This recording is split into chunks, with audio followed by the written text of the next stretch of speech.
encourage now each and everyone, never stop praying and never stop praising.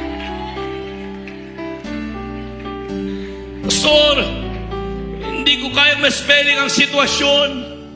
Hindi ko kaya ma-compute ang mga nangyayari. No problem with that. No worries. Why worry? If you know how to praise. Because in your praise, mga kapatid, you are actually telling God, Lord, I don't know what lies, what is ahead of me as far as tomorrow is concerned. Lord, I may not know the way. I may not know the answer, but you are the way. You are the answer.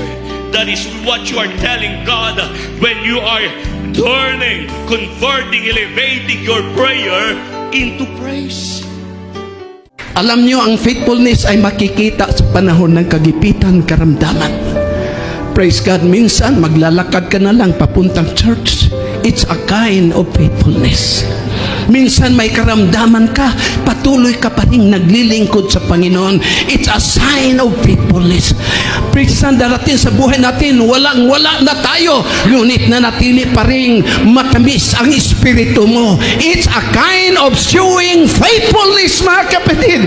Kaya doon ang Diyos nagbibigay ng blessing sa buhay mo, sapagkat nanatili kang matapat kahit na salat ka sa mga material na bagay, ngunit nagpatuloy ka naglilingkod sa Panginoon. Alam mo ninyo unity? Ang unity does not come from people who are good. But real unity comes from people who are willing to forgive and accept each other no matter what they are. That is real unity. Because we can unite with people, birds that have the same feather flock together. That is simple unity. But radical unity is this: you're not like me, I don't like you, but you are still my brother anyway, and I will hug you and embrace you and enlist you in my army. Thank you, Jesus. That is radical humility. You don't like him, but you can't afford to hate him. You will accept the person, his person. You will accept him for what he is. That is what Jesus did, diba? And Paul wrote of him, Christ died for us while we were yet sinners.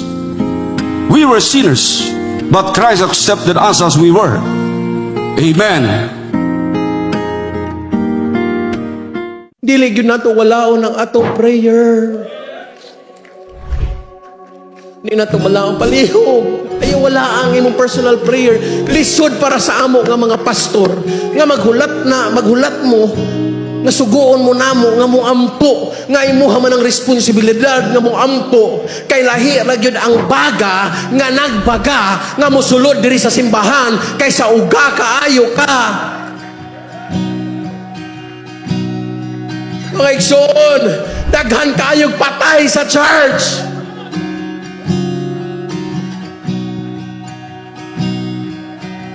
Walay prayer life.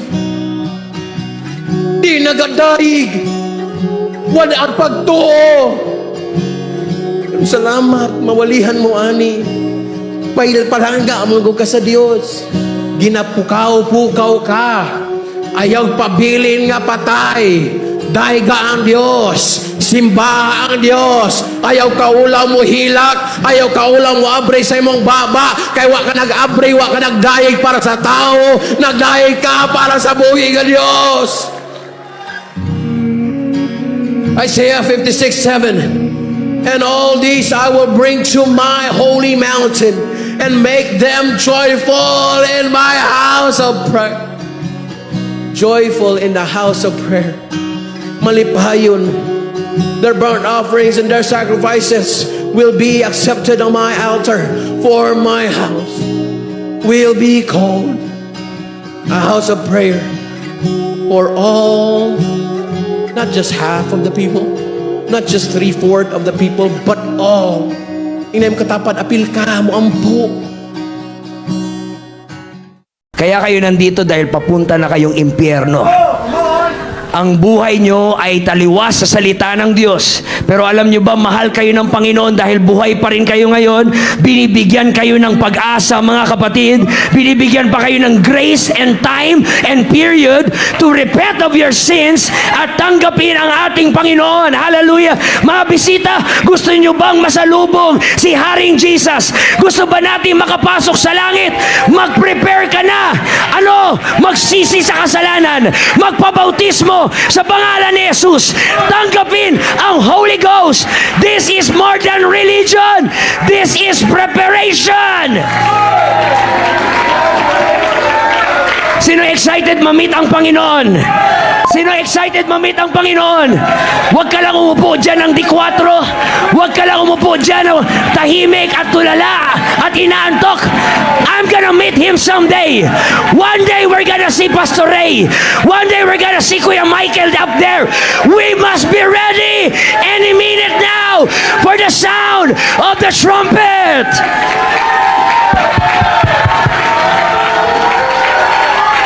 Kung may kasalanan ka ngayon, magsisi ka na sa iyong kasalanan. Kung live-in ka ngayon na hindi pa kasal, mag-set na kayo ng date ng kasal. Maglingkod na tayo ng tama. Ayusin na natin ang ating buhay sa Diyos dahil malapit na siyang bumalik.